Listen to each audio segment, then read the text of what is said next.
AITA for exposing my fiancée after she trashed my proposal on a butt dial? My name is Ethan, a 32-year-old guy making $85,000 a year as a senior project manager for a mid-sized construction company. It is not a tech salary, but it is solid enough for me to own a decent 2-bedroom condo and live without checking my bank account every 5 minutes. I have worked hard at this job for 7 years, climbing the ladder from the bottom. I started as a site supervisor making $38,000 a year, breaking my back in the heat while kids with rich dads got effortless office jobs. Julia and I met 3 years ago at this rooftop bar downtown.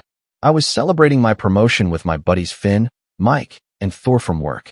We closed the place down, probably spent $400, and earned every penny of that hangover. Julia was there with her friends.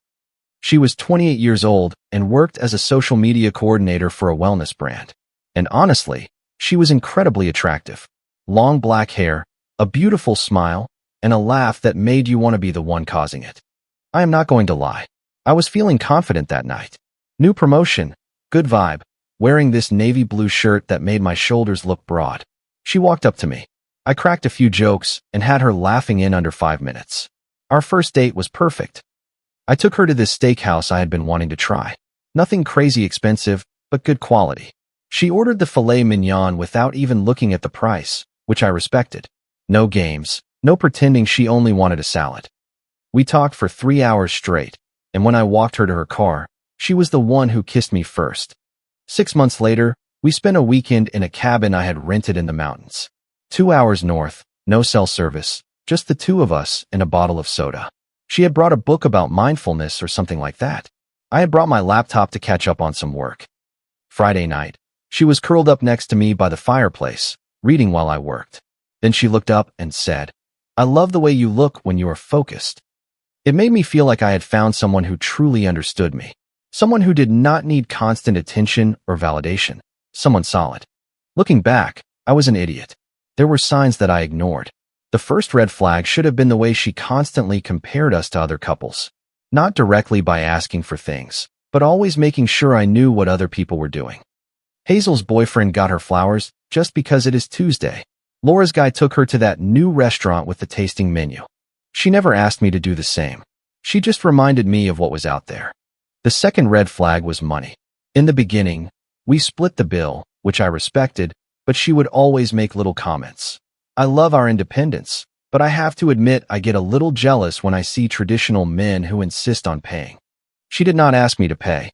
She simply made it clear that real men paid. And I thought, "Excuse me, ma'am. I thought you were strong and independent. Pick a side." Anyway, the third red flag was her friend Hazel. This woman was pure poison dressed in designer clothes. Every time she was around, she planted seeds of doubt. "You guys are so cute together, but you are still so young. There is so much to explore before settling down." Always with that fake smile. Despite all that, the rest was fine, or so I thought. The proposal happened 3 months ago, and I went all out. Not because I felt obligated, but because I thought Julia deserved it. I had planned for 2 months and saved up 4 months of overtime. That is $12,000 in cash, by the way. No credit cards, no payment plans. Money earned by working 60 hours a week and eating peanut butter and jelly sandwiches every day. I visited 3 different jewelry stores. I did my research, learned about cuts, clarity, and all that. I chose a classic 1.2 carat round diamond, excellent cut, set in white gold with small diamonds on the band. The salesman tried to talk me into a tacky monster accent diamond, but I knew Julia's style. She was elegant, not flashy. I made a reservation at this fancy Italian restaurant downtown, the same place we went for our third date. The proposal went perfectly. I had the ring in my jacket pocket, my hands shaking like I was giving a presentation to the CEO. After the appetizers, I took her hand, told her how I felt, and got down on one knee. The whole restaurant went quiet. People pulled out their phones. When I opened the little black box, her face lit up like Christmas morning. She said yes before I even finished the question. But here is what should have been the biggest red flag. Within 30 seconds of saying yes, she was more focused on getting a picture of the ring than on me. Her first words after saying yes were, "Oh my God, Hazel has to see this." Her first instinct was to show the ring to the same toxic friends who had been sabotaging our relationship for years. I should have realized right then that I got engaged to her Instagram account.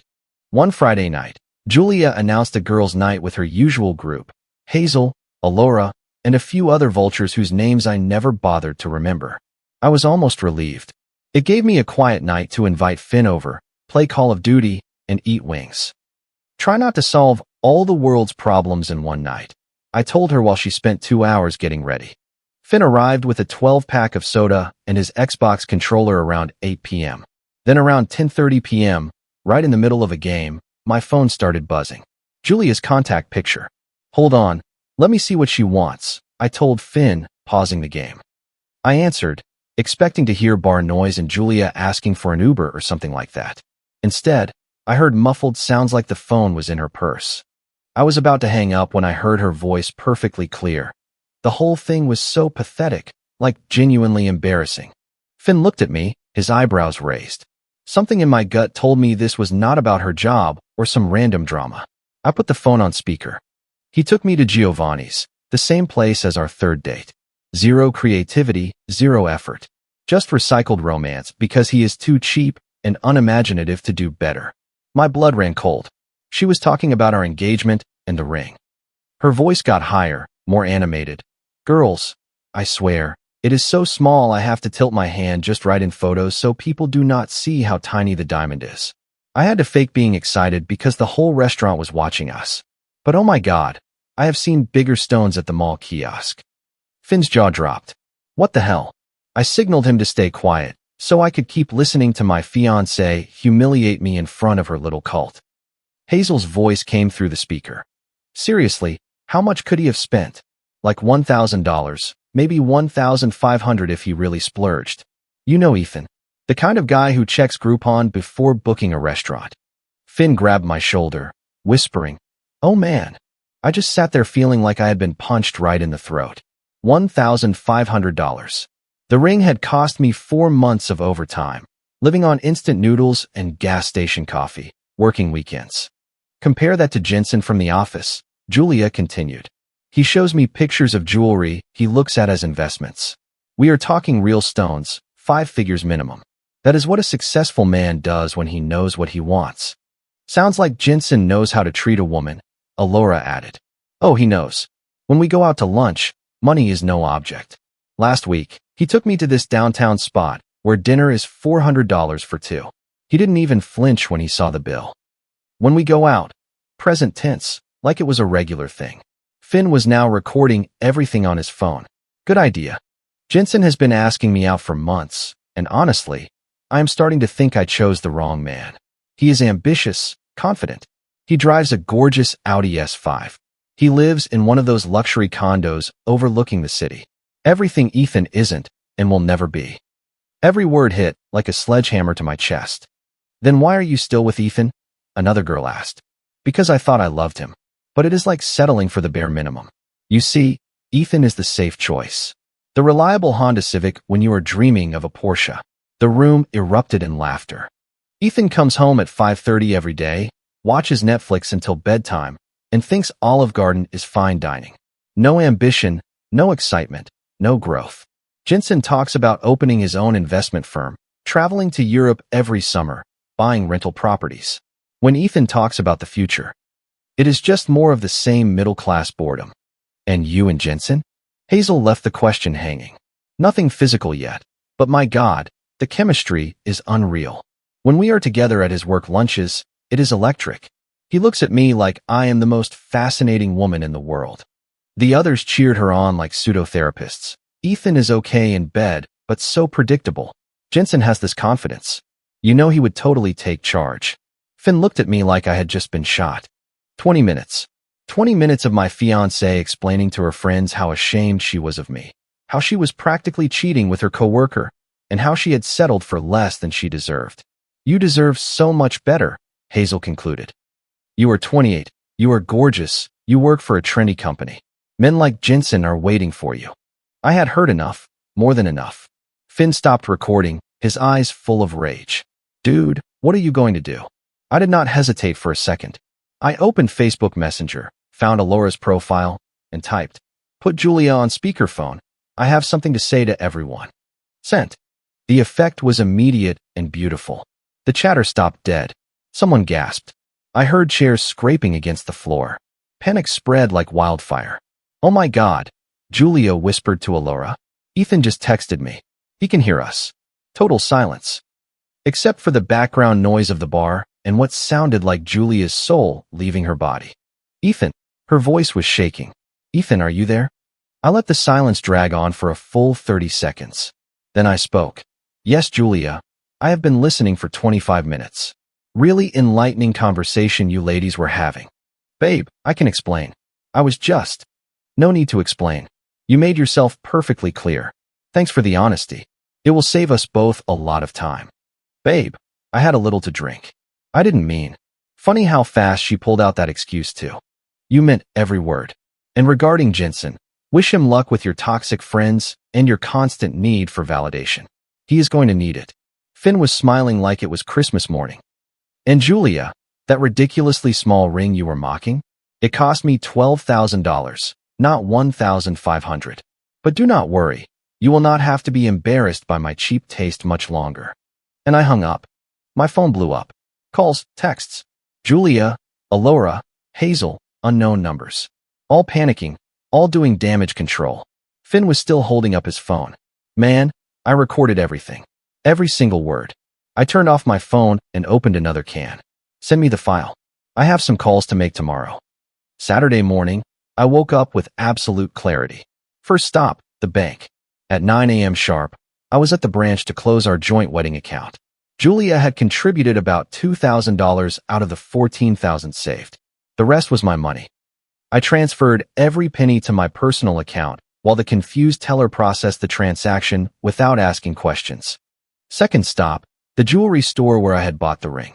I walked in with the receipt and the picture of the return policy I had taken 3 months earlier. The salesman, the same guy who had helped me, looked genuinely sad. It didn't work out. Actually, it worked out exactly how it was supposed to. $12,000 refunded in 15 minutes. No drama. Then I started making the calls to dismantle the wedding plans. The reception venue. I need to cancel the reservation for Johnson Morrison. September 15th. There is a $1,500 cancellation fee. Sir, send the bill to Julia Morrison. She is the primary contact. Caterer? $800. Julia's problem. Photographer? $600 deposit lost. DJ? $300. Julia too. You see, Julia had insisted on being the primary contact for all the vendors because she wanted creative control of the wedding. It made sense at the time. What she didn't realize was that primary contact also meant she was financially responsible when everything went south. By noon, Julia was facing about $4,000 in cancellation fees for a wedding that was never going to happen. But I wasn't done yet.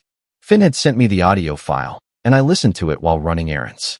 Every cruel word, every laugh at my expense, every detail about her inappropriate relationship with Jensen. When I got home, I was ready for phase 2. I opened her parents' contacts in my phone.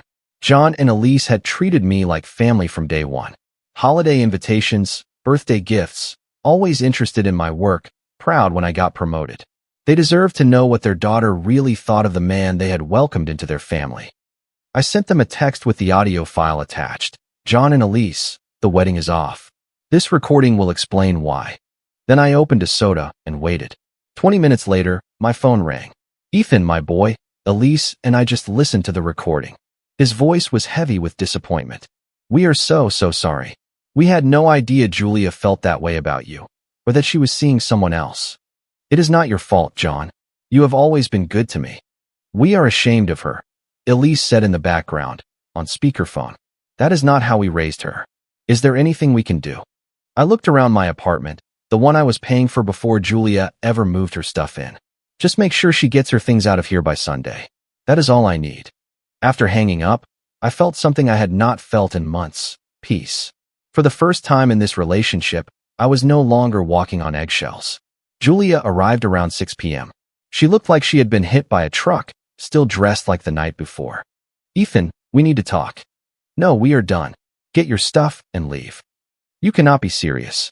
You are throwing away 3 years over one stupid conversation. I am not throwing anything away. You did that when you decided I was your backup plan while you auditioned for an upgrade. She pushed past me into the living room as if she owned the place. I am not leaving until we sort this out. You are being irrational.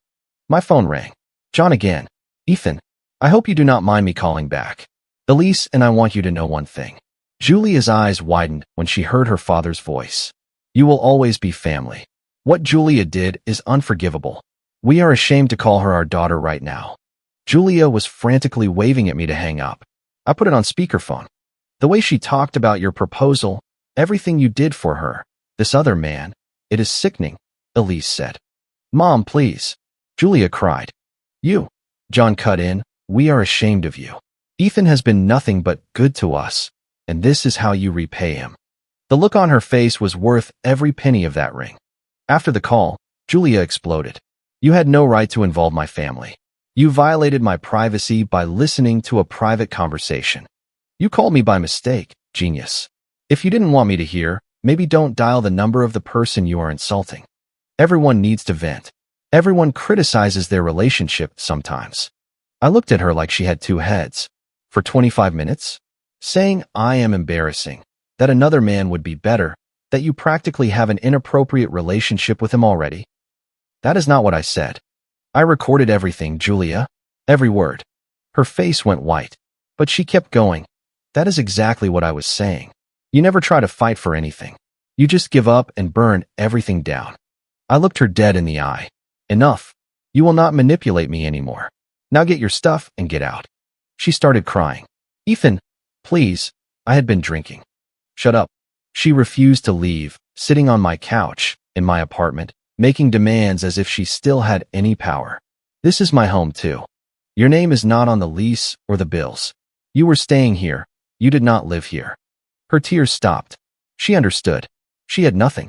Around 8 p.m., someone knocked loudly on the door. Through the peephole, I saw Hazel, Alora, and two other girls. Ethan, you need to calm down, Hazel said as she walked in like a hostage negotiator. The same women who had humiliated me the night before. Julia made a mistake, but she loves you, Alora added. Let me get this straight. You all tore me apart on Friday, and now you want me to stay with someone who is ashamed to be engaged to me. It was just girl talk. No, it was character assassination. Silence. Julia deserves better, another one said. Someone who will fight for her. You are right, I replied. Julia's face lit up. She deserves someone who thinks she is worth fighting for. Her smile vanished. I am no longer that man. So take her to find the one who will be. They gathered her things. As she was leaving, Julia turned around. I want my engagement ring. I almost laughed. What ring? I returned it this morning. Got my $12,000 back. 12? You said 12,000. Exactly. Hazel pulled her toward the door. You will regret this, Julia screamed. You will never find someone like me. That is exactly the point, I replied. Sunday morning, John and Elise came over with boxes for the rest of her things. We are sorry, Elise said. It is not your fault. You raised her well. Sometimes people choose to be awful despite a good upbringing. John shook my hand. You will always be family. If you need anything, call us. After they left, I felt lighter than I had in months. Then Finn came over around noon with Chinese food and his laptop. Dude, you have to see this, he said, opening Julia's Instagram. She had completely lost her mind. Julia had posted cryptic messages like, finding out who your real friends are, and fake people always end up showing their true colors. Her comment section was full of her girlfriends talking about toxic masculinity and men unable to handle strong women. Screenshot all of that, Finn said. Over the next few days, Julia's social media became an absolute masterclass in playing the victim. Vague posts about manipulation, emotional abuse, and men punishing women for being honest about their feelings. Hazel led the charge in the comments, saying I was controlling and couldn't handle Julia's success. None of it was true, but it didn't matter. She was building a narrative where I was the villain and Julia was the victim. The funniest part was watching them try to spin the truth about the money. When word got out that Julia had to pay thousands of dollars in cancellation fees, Hazel posted a long message saying real men don't abandon their responsibilities. Finn screenshotted everything and showed me a comment from one of his college buddies that completely destroyed Hazel's logic. So Julia wanted to be the primary contact to plan the wedding because she is a strong, independent woman. But when the wedding gets canceled because she crossed a line with her fiancé, suddenly she is no longer responsible for the contract she signed. Explain that to me, honey. Hazel deleted her post in under an hour. Meanwhile, I was living the best month of my life. Gym every morning before work. I started reading again. I started doing freelance consulting for $150 an hour. Turns out, when you don't spend all your weekends listening to someone complain about their coworkers, you have a lot more time and energy for yourself. Finn and I started a weekly poker night with guys from work, Mike, Thor, and a few others. Real conversations, sports, work, investing, not people obsessed with social media. 2 weeks into my new life, I got a text from Alora. She was the only one in Julia's group who still seemed to have a conscience. Then she dropped a bombshell. Ethan, I need to tell you something about Jensen and Julia. She was not telling the truth about their relationship. Interesting. We met up near her work. She looked uncomfortable. I feel awful about all of this. What happened that night was really bad. I should have stopped it. Then why didn't you? Because Hazel controls that whole group. If you disagree with her, she turns on you. That made sense. Jensen never showed her expensive jewelry. He never took her to fancy restaurants. In reality, he has been avoiding her for months. I froze. What do you mean? Julia is the one chasing him. He has had a serious girlfriend for 2 years. Julia knew, but she kept hanging around his office, staying late on purpose, even following him to the gym. Julia had lost her safety net, me, and she was clinging to a fantasy. After you guys broke up, she got worse. She calls him constantly. She showed up at his building. She even reached out to his girlfriend on Instagram. My God, she got suspended for a week. HR got involved. Jensen is thinking about getting a restraining order. This was getting disturbing. I had an idea. I found Jensen on LinkedIn and sent him a message. Jensen, I know this is weird, but I am Ethan, Julia's ex-fiancé. I think we can help each other out. He called me an hour later. Man, I am so sorry about what happened. I had nothing to do with what she was saying. She is making my life a living hell. What if we could stop it for good? He was interested. We met the next day.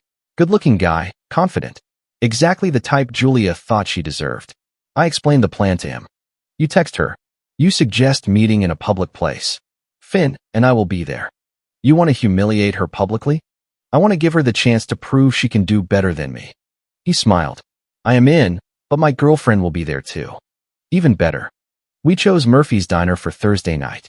A classic spot, perfect for observing. Jensen sent the text. Julia's reply was immediate. Yes, I have been waiting for this moment. I knew you felt the same way. Finn and I arrived early and grabbed a booth in the corner.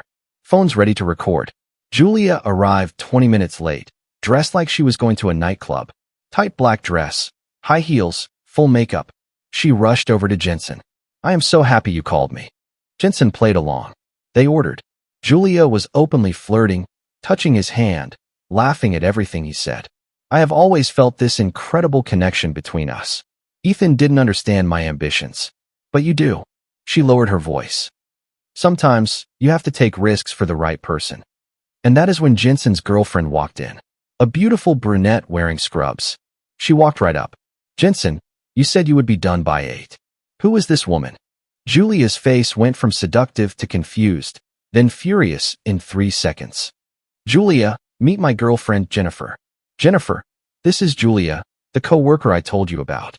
Julia was the crazy, obsessive girl he had been complaining about at home. Are you serious? You brought her. Julia's voice was getting hysterical. By the way, we have been together for 2 years, Jennifer said, sitting next to Jensen.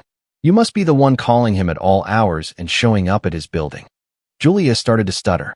But you said you took me to expensive restaurants. Julia, I never took you anywhere, Jensen replied calmly. You followed me to restaurants where I had business meetings and tried to invite yourself into the conversations. You showed me pictures of jewelry. I showed the whole office the engagement ring I bought for Jennifer last month. That is when Julia completely exploded. You manipulated me. You gave me false hope. You wanted me. The whole restaurant was watching now. Finn was recording every second in high definition. You destroyed my relationship. I left a good man for you. Finn couldn't help himself. He stood up and yelled. No, you thought you could trade up. Turns out, Nobody wants to trade down. That is when Julia saw me. The shock and rage on her face were priceless. You, she screamed, pointing at me. What are you doing here? You planned all of this. You set me up. She stood up and started walking toward me, but Jennifer wasn't done with her. Excuse me, stalker, Jennifer snapped. We are not done. Julia spun around. What did you call me? A stalker? Because that is what you are? You have been harassing my boyfriend for months. I am younger than you, prettier than you. I make more money than you. Jennifer looked at her coldly. Honey, you are throwing a public tantrum in a diner over a man who was never interested in you. That is not success. It is pathetic. Julia lunged at her. Total chaos ensued. There was screaming and a serious confrontation unfolded. Jennifer just laughed and easily sidestepped the commotion. Jensen tried to de-escalate the situation. Finn was doing a play-by-play like a sports announcer. Julia makes a move, but misses completely. Jennifer dodges perfectly. Oh, and Julia is down. She tripped over her own desperation. Security arrived and grabbed her while she was still yelling. On her way out, she glared at me. I hope you are happy. I hope it was worth destroying 3 years. Every second of it, I replied. That night, Finn turned the video into a viral masterpiece. Music, slow motion, everything. The video hit 80,000 views in 2 days. The comments were brutal. This is why you don't leave someone for a fantasy. She left a man who spent $12,000 on her for a man who didn't even want her. Julia started sending me threatening messages. I screenshotted them and sent them to Jensen and Jennifer. Jensen responded. HR suspended her indefinitely. They cited dangerous behavior. Julia went from I can do better to unemployed and single in under a month.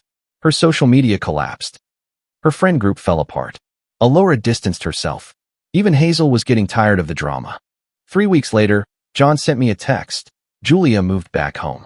She lost her job. We told her she needs to get help. Even her parents had cut her off. 6 months later, my life was perfect. I used the $12,000 as a down payment on a 2020 Corvette Stingray. Every time I drive it, I think of Julia calling me a Honda Civic and I laugh. I date women casually with no pressure. Then one day, a text from an unknown number. Ethan, it is Julia. I am in therapy now. I am sorry. I am getting better. I miss you. I blocked her. No regrets. Julia showed me who she was when she thought I wasn't listening. I gave her exactly what she wanted, the freedom to find someone better.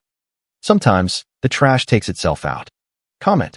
I hope this story serves as a powerful reminder for anyone who has ever felt undervalued. Knowing your own worth is the foundation of every healthy relationship you will ever have. Setting firm boundaries is not an act of aggression. It is an act of self-preservation. Everyone is accountable for their own actions and the words they choose, especially when they think no one is listening. Always trust your intuition when it tells you something doesn't feel right. Sometimes, walking away is the bravest and kindest thing you can do for yourself. The path to healing often begins with one difficult but necessary decision. You always have the power to choose your peace over someone else's drama. Remember to be the person who fights for your own happiness first. Be kind to yourself out there. If you like the stories, don't forget to leave a comment